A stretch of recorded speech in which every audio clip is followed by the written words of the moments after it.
Welcome back to the Artie Lange Show, fresh from a good night's sleep at the St. Louis airport. Comedian Dan Soder's here. Dan, I can relate to that, man. We're comics. I've been on the road a while. I was in Tampa this weekend, and the airports are just getting. I said this 15 years ago. I can't deal with airports. I'm still there.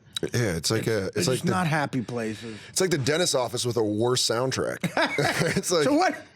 It's just like wind chimes. Give me the details. What happened? How'd you sleep in the St. Louis airport? I did Columbia College in Columbia, Missouri. Right. And the show was fun, but I had a flight because I had stuff to do today in New York, so I picked a 6:21 a.m. flight. And the college kid, they're really excited to pick you up, and they're never excited to take you back. You're like a hooker to them. Yeah. They used you, and they're just like, all right, you're done now. They're fascinated by you, too. Yeah, they want to hear about your life. Like, why are you doing this?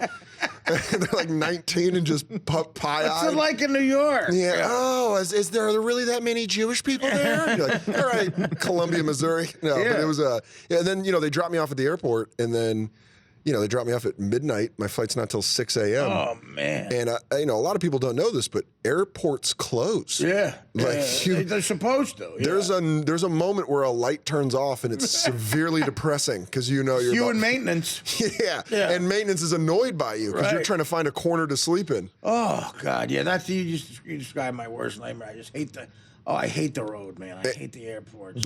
I think the worst part last night was I wanted to watch the fourth quarter of the Monday Night Football game. Right. And by the time I got to the airport, it was too late. So I was like, hopefully I'll watch highlights of the Saints-Dolphins game. And they shut the bar. And they're like, no. I was like, I just want to watch 30 minutes of Sports Center. Give me something. Yeah, just a little taste. Right. Do you have an iPad and stuff like that with stuff downloaded that you can? What about a phone?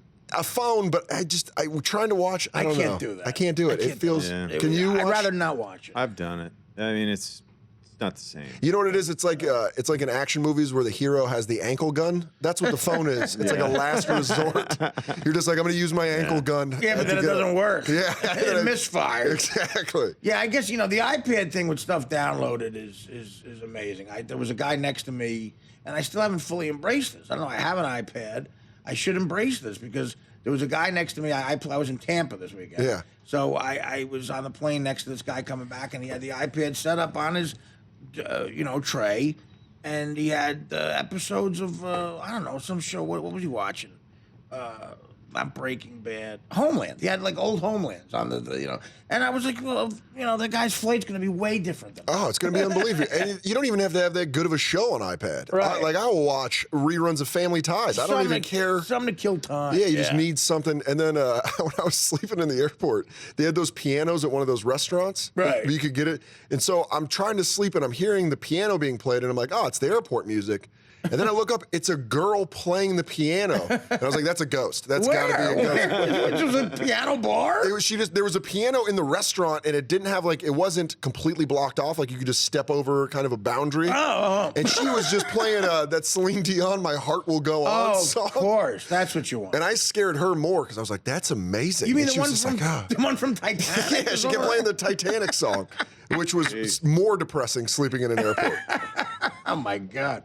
Well, listen, you got through it. I do. I fear delays. I fear, being stuck on that tarmac and the people. Oh, my God. It's just brutal. Knee space. Do you get recognized a lot from being on guy code at this point? Does that get annoying? Occasionally, I think, there's I'm like the sixth man. That's what I am on guy code. I come in and I shoot some threes and I go back on the bench. But that show is on so much. Oh, it's great. It's great. It's hangover TV. Right. That's what I'd say. Like if you're hungover, you can put it on, fall asleep, wake up. So a lot of people, younger people probably notice you, right? Yeah, it's funny because now I'm getting noticed at the Adidas store where they're like, yo, you that white dude from Guy Code. That's what I hear. And it's like, I really do feel like a sixth man in an NBA team. Yeah. Where I'm getting you're the white guy from the Wizards. I'm like, yeah. You're a kid growing up, that's what you were dying to be known as. Yeah. The white guy from Guy Code. And what's funny is now I'm starting to get too comfortable with thugs because they walk up to me like, yo, you funny on Guy Code. And now I see a thug walking to me, I'm like, what do you want? You want to talk about Guy Code? I want that iPhone. Is it a big thug show? No, I don't know. I think it's just, I think those are the people that are more comfortable coming up and saying they like. Oh, okay. you better be happy with me coming up to you. Yeah, and it's like it's awesome most of the time. I'm probably gonna get mugged because of it. A thug's gonna walk up and be like, "What do you want me to Here's sign?" the thing: And people think you have tons of money just because you're on TV. They think you have Larry David money. No, yeah, it is. I slept in an airport last night. I'm clearly not. If I had money, I would have been on a bed. Well, you're better off too, because my experience with college gigs, you don't want to depend on those kids to get up and get you to the airport on time. Yeah. It's like, you just don't drive me now because you're going to oversleep and I'm going to miss the flight. And now I didn't want to put them out. Like it's like a 2-hour drive. Oh, I don't mind putting them out. That's my fun. I love putting them out. I just don't rely on them. So you like driving them nuts. I'd love to put them out more. Just not for a ride to the airport. The last college gig I did was a little too politically incorrect for me, though, because it had a deaf interpreter on stage. Oh, man. She had to say everything I said, and I tortured her. Yeah. She was crying by the end. Because they have She quit sign language? They have to do whatever you say. And I kept saying, the P word for vagina. At the end of every joke, I said the P word for vagina, and she would go like this, and then she would. This is the symbol, a triangle by her crotch. So I just said that 70 straight times at the end. Yeah. Like Springsteen doing Rosalita. I just said that 17 straight times, and she kept going like this, where she almost started crying. I like the thought of, they're like, Gloria, why don't you do sign language anymore? Artie Lange. That's why I don't do it. Yeah, let me tell you a little bit about this comedy show I did. Yeah, so did you have that at college? Did you ever see that before? No. It always looks like I'm lecturing them not to do drugs. That's what all my shows look like. Like they brought me in like some sort of scared straight. This is an adult. And I'm like, hi, everybody. My favorite moment, a joke I saw, Colin Quinn had one of those interpreters on stage one time, and he said a joke that bombed, and he went up to the girl, and he knocked on her head and said, "Is this thing on?"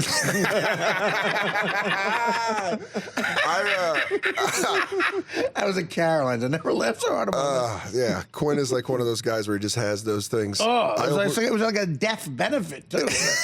I opened forms last year at a college. And it was in the name of the place where the show was the Mandela Room. And so Colin, of course, just goes on stage and he's like, look at this crowd. I bet there was more people in Mandela's cell. And he just like 7 straight pearls. And I'm just like, I'm never going to be that more funny. People in Mandela's cell. Yeah. No, it can be very, when stuff is a cause, it's very difficult. You really, like I said, I did that PraderWilli Disease, which is a disease that teenagers get. Did you ever hear of PraderWilli Disease? No, I thought it was like a new rapper. Well, that's what it sounds like. But it's a disease that a lot of teenagers get, that you don't have the chromosome or whatever in your head that tells you you're full from eating. So you will eat and eat and eat till you explode. You'll die. Like, you have to have supervision where people have to stop you from eating. And these kids become 600 pounds. They become morbidly obese. And I did a PraderWilli thing. Benefit up it was at Gillette Stadium in Foxborough. They had apparently one of the wives of one of the players, blah blah blah, was involved with this cause, and they hired me and the musician John Eddy to go up there, and he was the music. I was the comedy, and I had to follow a video about this girl Maribel who was 600 pounds, and her parents had to hire like bikers to stop her from going to the ice cream truck. Would tackle her. I mean, she'd hear the ice cream truck and she'd lose it. She'd go, I know exactly what you're talking about. I think I saw like one of those special. There's a documentary. PraderWilli. Like, don't they throw themselves at the door when they hear they go at the door, and they got to hire like linebackers to tackle their daughter from getting to the ice cream truck. How much would they have to pay you, John? How much? That's not bad post NFL money. Yeah, I'm talking, if they came to you, like let's say it was someone that watched you at the Raiders, and they're like, John, how much? And my kid's big. My kid's like. That's a lot of mass to take down. Yeah, it's like Gilbert Brown running at you angry. 600, that's 2 Gilbert Browns. We got to do a sketch. We got to do a sketch where that's your post-NFL career. The announcing doesn't work out, and you're tackling PraderWilli kids. Oh, yeah, it's like the thought of you getting amped up to go to work with some Prader-Willi kids. You just have to chop them. I had to follow them. You can't take them high. That's what they do. It's such a fullback response. You can't, they take out their knees. They cage them in, too. They lock them in while they're sleeping. And the parents are so tired. They're always tired. And the kids eat till they die. You got to stop them from eating. I mean, And I'm the entertainment. There was and plus the food, it was like a carving station. Yeah, you got to have like really simple food at those kind of benefits. Yeah, it was almost a joke. It was almost, I was like, is this a joke? Like, I mean. We've got wheat bran. That's all we've got for everyone to eat. Yeah. We need you. PraderWilli. Yeah, welcome to the PraderWilli buffet. Whenever there's a cause, you have to be very careful because people, no matter how many times they'll say, "Oh no, these people got a great sense of humor." They go at them. That's my favorite. Go at them. That's the last thing you hear before you're being arrested. You're like, yeah, no, I can't because they're on high alert for Right. sensitivity. Well, that's what the people at the Joe Bug show said to me. Go at him. Go at him. I think you got him. did. Before you know, you're banned from HBO. Which is always good for a comic. Yeah. What? So now, are you on the road constantly now, Dan? I'm doing a nice mixture. I'm thinking I'm going like a couple months on, a couple months off. Yeah. So Oh, well, like a okay. month on, month off. Like a cop. Yeah, exactly. I'm like a firefighter, or I'm just Now- like I live here for 2 weeks and then I go back to my wife. The month off, what do you do? You tape the show. Are you trying to write? Do local gigs? What do you do the month off? I just do in the city, local stuff. Even like I'm at the I stress. see it. I see it at the Cellar a lot, right? Yeah. Cellar, stand up New York, wherever I can just get up in the city. And then a lot of times, like I consider off just doing shows like in the tri-state area. Yeah, you got the Stress Factory's coming up. Yeah, right? When are you there? I'm there. I'm at the Stress Factory this Thursday, Friday, and Saturday.